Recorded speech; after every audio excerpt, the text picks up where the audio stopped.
संयुक्त राष्ट्र यानी कि यूएन बचेगा या खत्म हो जाएगा। जयशंकर का वो आखिरी अल्टीमेटम जिसने संयुक्त राष्ट्र की नींव हिला दी है। क्या 2027 तक दुनिया दो फाड़ हो जाएगी?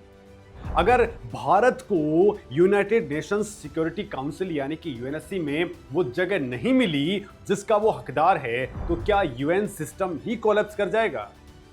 दोस्तों, बंद दरवाजों के पीछे जयशंकर की अरब देशों के साथ में आखिर ऐसी क्या सीक्रेट डील हुई है जिसकी भनक वेस्टर्न मीडिया को भी नहीं लग पाई है? और 57 इस्लामिक देशों का वो कौन सा गुट है जो भारत को हराने के लिए छोटे से देश ताजिकिस्तान को मोहरे की तरह इस्तेमाल कर रहा है?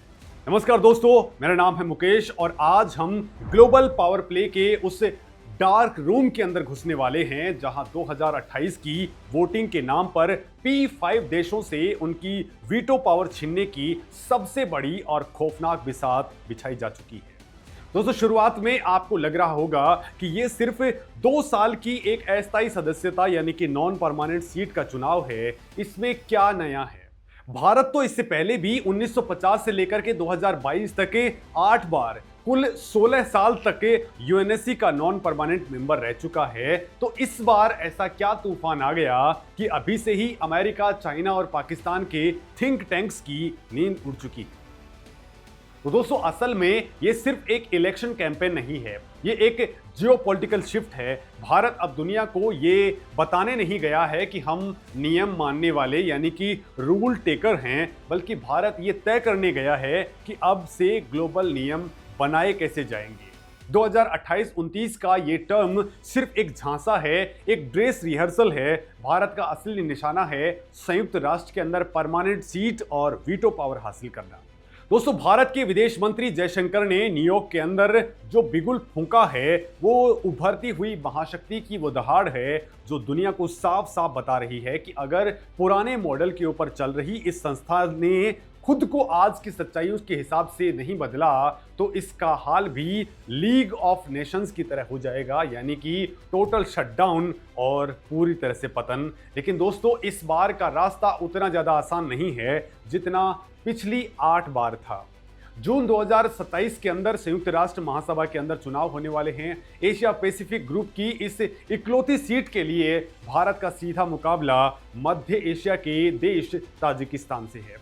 ग्लोबल इकोनॉमी और मिलिट्री पावर के लिहाज से सुनने में ताजिकिस्तान बहुत ही छोटा कॉम्पिटिटर लग रहा है, लेकिन दोस्तों, जियोपॉलिटिक्स के अंदर जो सामने दिखता है असली खेल उससे कहीं ज़्यादा पीछे चल रहा होता है। ताजिकिस्तान के पीछे, पर्दे के पीछे असली खिलाड़ी छुपे हुए हैं। दोस्तों, आपको जानकर के हैरानी होगी कि ताजिकिस्तान को 57 देशों वाले ऑर्गेनाइजेशन ऑफ इस्लामिक कोऑपरेशन यानी कि OIC ने अपना पूरा और आधिकारिक समर्थन दे दिया है।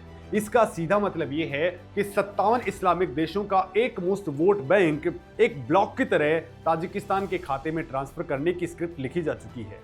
पाकिस्तान इस पूरे गेम के अंदर ताजिकिस्तान का सबसे बड़ा चीयर लीडर बनकर के उभरा है, क्योंकि उसका इकलौता मकसद भारत को ग्लोबल मंच पर ब्लॉक करना है और कश्मीर जैसे मुद्दों के ऊपर इंटरनेशनल नैरेटिव को मैनिपुलेट करना है। अब दोस्तों, जरा इस वोटिंग के गणित को गहराई से समझिए। संयुक्त राष्ट्र के अंदर कुल 193 सदस्य हैं। इस चुनाव को जीतने के लिए 2/3 बहुमत यानी कि कम से कम 129 देशों का वोट चाहिए होगा। अगर OIC के 57 देशों ने एक साथ ताजिकिस्तान को वोट कर दिया तो भारत के लिए 129 का वो जादुई आंकड़ा छूना बहुत बड़ी चुनौती बन सकता है। इसके अलावा दोस्तों, एक और बहुत बड़ा रोड़ा है जिसे कॉफी क्लब कहा जाता है। 1990 के दशक में बना ये कॉफी क्लब, जिसे यूनाइटिंग फॉर कंसेंसस भी कहा जाता है, दुनिया के उन देशों का एक सीक्रेट और बहुत ही एग्रेसिव गठजोड़ है जिसका एकमात्र मकसद भारत, ब्राजील, जापान और जर्मनी जैसे G4 कंट्रीज को सुरक्षा परिषद का स्थायी सदस्य बनने से रोकना है। इस क्लब में इटली, पाकिस्तान, तुर्की और अर्जेंटीना जैसे देश शामिल हैं। इनका एजेंडा बहुत क्लियर है। इटली किसी भी कीमत पर जर्मनी को पावरफुल नहीं बनने देना चाहता। अर्जेंटीना ब्राजील का सबसे ज़्यादा रास्ता रोकता है और पाकिस्तान का जन्मसिद्ध अधिकार ही है भारत के हर काम का विरोध करना। अब दोस्तों, सवाल ये उठता है कि क्या ये कॉफ़ी क्लब और मुस्लिम लीग मिलकर के भारत का रास्ता रोक पाएंगे? क्या भारत इस चक्रव्यूह में फंस जाएगा? तो दोस्तों, यहीं पर आता है इस पूरी स्ट्रेटजी का सबसे बड़ा ट्विस्ट और भारत का नया गेम प्लान। इस मास्टर प्लान के चीफ आर्किटेक्ट हैं भारतीय विदेश मंत्री एस जयशंकर। जयशंकर की चाणक्य नीति ये जानती है कि ओआईसी कागजों पर भले ही एक ब्लॉक की तरह काम करता हो, लेकिन जब इंटरनेशनल वोटिंग की बारी आती है तो दुनिया का हर देश अपने नेशनल इंटरेस्ट और इकोनॉमिक सर्वाइवल को सबसे ऊपर रखता है।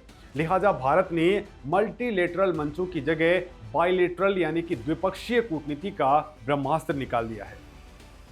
अगर दोस्तों आप पिछले कुछ महीनों का जियोपॉलिटिकल ट्रेंड देखें तो आपने ध्यान दिया होगा कि जयशंकर ने कतर, बहरीन, कुवैत, ओमान और यूएई जैसे खाड़ी देशों का ताबड़तोड़ दौरा किया है। ये दौरे कोई रूटीन विजिट्स नहीं हैं। ये ओआईसी के वोट बैंक के अंदर सेंधमारी करने का सबसे बड़ा जियोपॉलिटिकल इकोनॉमिक ऑपरेशन है। दोस्तों आपको ये समझना होगा कि यूएन के अंदर चुनाव सीक्रेट बैलेट के जरिए होते हैं। किसी को पता नहीं चलता कि किसने किस देश के फेवर में वोटिंग की है।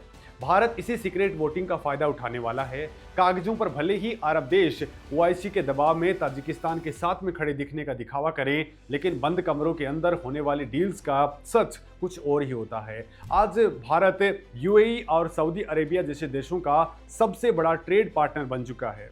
इन अरब देशों को बहुत अच्छे तरीके से पता है कि उनकी फूड सिक्योरिटी, उनका मेगा इंफ्रास्ट्रक्चर प्रोजेक्ट्स और फ्यूचर टेक्नोलॉजी का विजन भारत के बिना पूरी तरह से अधूरा है। जब 2027 के अंदर सीक्रेट वोटिंग का वक्त आएगा तो यही देश अपनी इकोनॉमी और भारत के साथ में अपने स्ट्रेटेजिक रिश्तों को चुनेंगे, ना कि पाकिस्तान द्वारा बनाए गए किसी इस्लामिक ब्लॉक के खोखले एजेंडे को। दोस्तों अब उस खौफनाक सच की बात भी कर लेते हैं जिसे दुनिया के बड़े देश छिपाने की कोशिश कर रहे हैं और जयशंकर ने जिसे दुनिया के सामने पूरी तरह से एक्सपोज कर दिया है। दोस्तों एस जयशंकर ने न्यूयॉर्क के अंदर अपने अभियान की शुरुआत करते हुए सबसे ज्यादा जोर अगर किसी एक चीज पर दिया है तो वो है मैरीटाइम सिक्योरिटी यानी कि समुद्री रास्तों की सुरक्षा। आखिर भारत ने इस मुद्दे को अपना सबसे बड़ा हथियार क्यों बनाया है? तो दोस्तों इस वक्त पूरी दुनिया की सप्लाई चेन एक टाइम बॉम्ब के ऊपर बैठी हुई है। रेड सी, गल्फ ऑफ अडन और हॉर्मुज स्ट्रेट के अंदर हूती विद्रोहियों और समुद्री लुटेरों ने आतंक मचा रखा है। ईरान के खिलाफ चल रहे अमेरिकी और इजराइल के संघर्ष ने दुनिया भर के कमर्शियल जहाजों का रास्ता ब्लॉक कर दिया है। अमेरिका और यूरोप का समुद्री ट्रेड अरबों डॉलर का नुकसान झेल रहा है। ग्लोबल फ्यूल के दाम किसी भी वक्त बूस्ट कर सकते हैं और ग्लोबल महंगाई बेकाबू हो सकती है। दोस्तों पश्चिमी एशिया के अंदर चल रही इस क्राइसिस के बीच में कई भारतीय नाविकों की जान जा चुकी है और दुनिया भर के क्रू मेंबर्स खतरे के अंदर है। ऐसे में दुनिया की नजरें सुरक्षा के लिए किस देश पर टिकी हैं? अब दोस्तों ऐसे वक्त में क्या कोई ताजिकिस्तान से मदद मांग रहा है? ताजिकिस्तान खुद एक लैंड लॉक्ड कंट्री है जिसके पास में समंदर का एक कतरा तक नहीं है। वो समुद्री लुटेरों से लड़ना तो दूर, अपने खुद के लॉजिस्टिक के लिए भी दूसरों पर पूरी तरह से डिपेंडेंट है। वहीं दूसरी तरफ भारत है जिसकी ब्लू वाटर नेवी आज इंडो पैसिफिक से लेकर के अरेबियन सी तक पूरी दुनिया की कमर्शियल जहाजों को रेस्क्यू कर रही है। दोस्तों पिछले कुछ महीनों के ऑपरेशंस का डेटा निकाल करके देखेंगे तो इंडियन नेवी ने दर्जनों जहाजों को हाईजैक होने से बचाया है, ड्रोन अटैक्स को न्यूट्रलाइज किया है और सबसे बड़ी बात इसमें कई पाकिस्तानी और ईरानी नेविक भी शामिल थे जिनकी जान भारत ने बचाई है। एस जयशंकर ने दुनिया को बहुत ही सलीके से याद दिलाया है कि UN convention on the law of the sea यानी कि अनक्लोज के नियमों का पालन अगर कोई देश ताकत के साथ में करवा सकता है तो वो सिर्फ भारत है। अगर ग्लोबल मैरीटाइम ट्रेड को सुरक्षित रखना है तो सुरक्षा परिषद के अंदर भारत का बैठना सिर्फ भारत का शौक नहीं बल्कि अमेरिका, यूरोप और पूरी दुनिया के इकोनॉमिक सर्वाइवल की सबसे बड़ी जरूरत है। दोस्तों भारत ने अपनी इस पूरी एग्रेसिव स्ट्रेटजी को एक ही शब्द के अंदर पिरोया है जिसे जयशंकर ने शांति यानी कि SHANTI कहा है। ये कोई आम नारा नहीं या जुमला नहीं है दोस्तों, इसका फुल फॉर्म है securing holistic advancement through norms, trust and integrity. ये एक बेहद शार्प विजन डॉक्यूमेंट है जो दुनिया को बता रहा है कि भारत यूएन के अंदर क्या करने जा रहा है। इसके तहत भारत ने 6 बड़ी प्राथमिकताएं तय की हैं जो सीधे वेस्टर्न हेजेमनी को चुनौती देती हैं। दोस्तों इस शांति एजेंडे की पहली और सबसे बड़ी प्रायोरिटी है ग्लोबल साउथ की आवाज़ बनना। आज दुनिया के गरीब और विकासशील देश कर्ज के जाल में फंसे हैं। चाइना की बेल्ट एंड रोड इनिशिएटिव के नाम पर आधे अफ्रीकी और एशिया के देशों को इकोनॉमिक कोलैप्स की कगार पर लाकर के खड़ा कर दिया है। जब बड़े देश इन छोटे देशों की बात दबा देते हैं तो भारत उनके लिए एक भरोसेमंद विकल्प बनकर के उभरा है। दोस्तों याद कीजिए G20 का वो ऐतिहासिक पल जब भारत ने अपनी कूटनीतिक ताकत के दम पर 55 देशों वाले अफ्रीकन यूनियन को परमानेंट मेंबर बनवाया था। उस एक फैसले ने पूरे अफ्रीकन महाद्वीप के अंदर भारत की साख को उस मुकाम पर पहुंचा दिया जहां चाइना और वेस्टर्न देश कभी भी नहीं पहुंच सकते। दोस्तों अफ्रीका के पास में यूएन में 54 वोट हैं और लैटिन अमेरिका के पास में 33 वोट हैं। भारत का असली गेम इन 87 वोटों के ऊपर है और इन्हें अपने पाले में लेकर के आना है। अगर भारत ने इन देशों का भरोसा जीत लिया तो ताजिकिस्तान और पाकिस्तान का गेम वहीं खत्म हो जाएगा। दूसरी बड़ी प्राथमिकता है यूएन रिफॉर्म्स। दोस्तों भारत अब दबे शब्दों में नहीं बल्कि खुलेआम कह रहा है कि 5 देशों के पास में वीटो पावर होना आज की मॉडर्न दुनिया का सबसे बड़ा भद्दा मजाक है। 1945 में जब यूएन बना था तब दुनिया की आबादी, इकोनॉमी और जियोपॉलिटिक्स का नक्शा कुछ और था। और अगर आपको लग रहा है कि इस वीटो पावर के खिलाफ सिर्फ भारत ही लड़ रहा है तो आप गलत हैं। पर्दे के पीछे अब खुली बगावत स्टार्ट हो चुकी है। हाल ही के अंदर मलेशिया और फिनलैंड ने P5 नेशंस के खिलाफ सीधा और खुला मोर्चा खोल दिया है।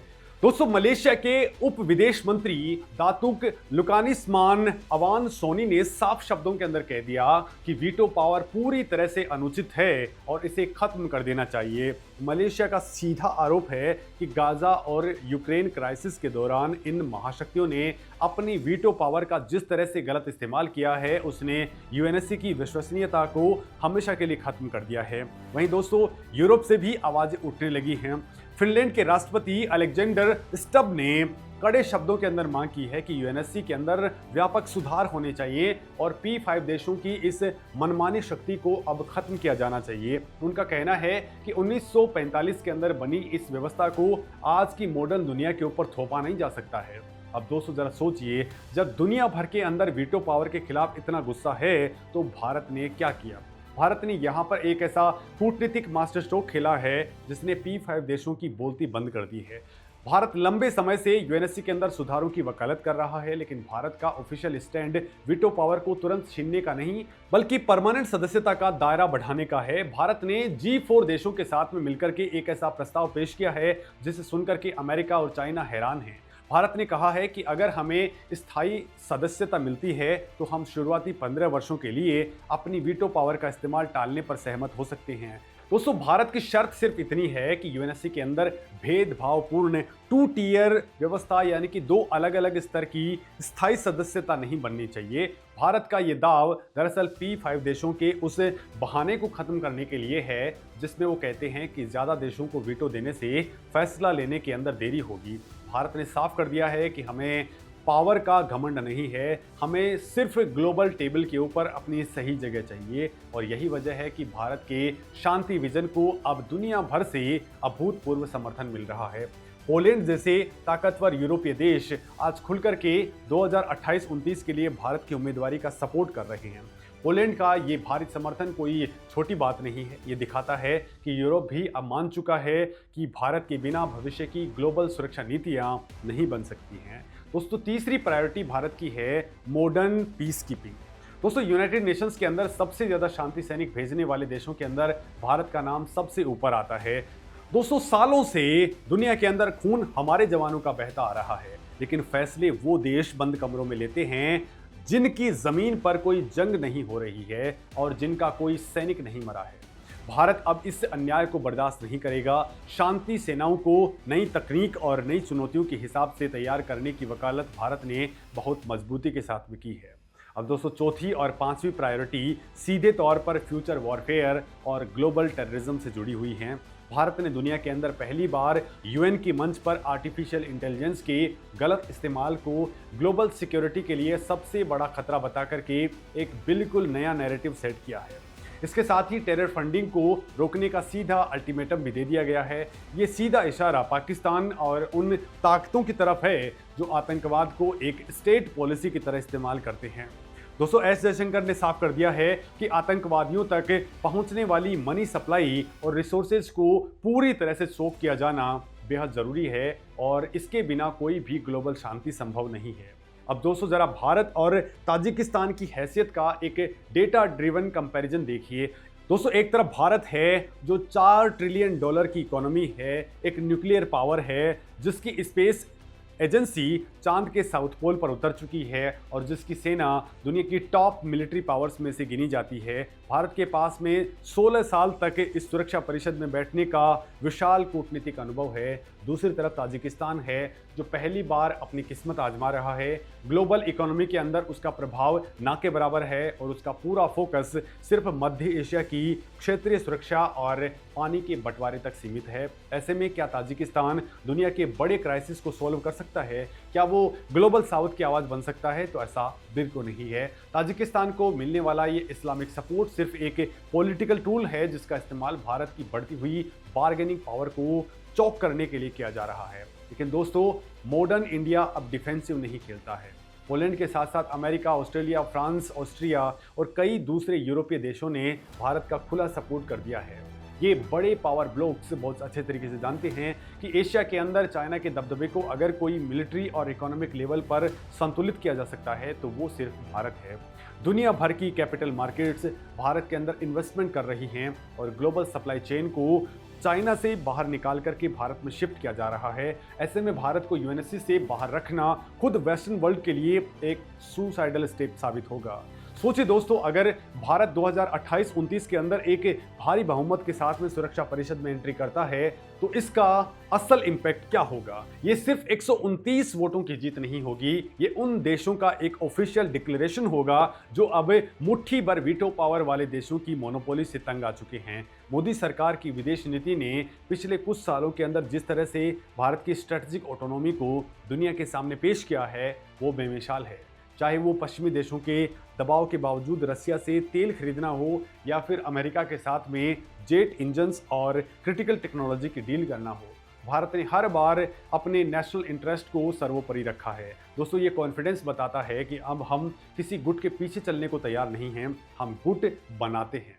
अब दोस्तों ये जियोपॉलिटिक्स की लड़ाई पूरी तरह आर या पार की हो चुकी है। 2027 की वोटिंग का वो दिन सिर्फ भारत का भविष्य तय नहीं करेगा बल्कि ये तय करेगा कि यूनाइटेड नेशंस नाम की ये संस्था आगे सर्वाइव करेगी या इतिहास के पन्नों में हमेशा के लिए दफन हो जाएगी।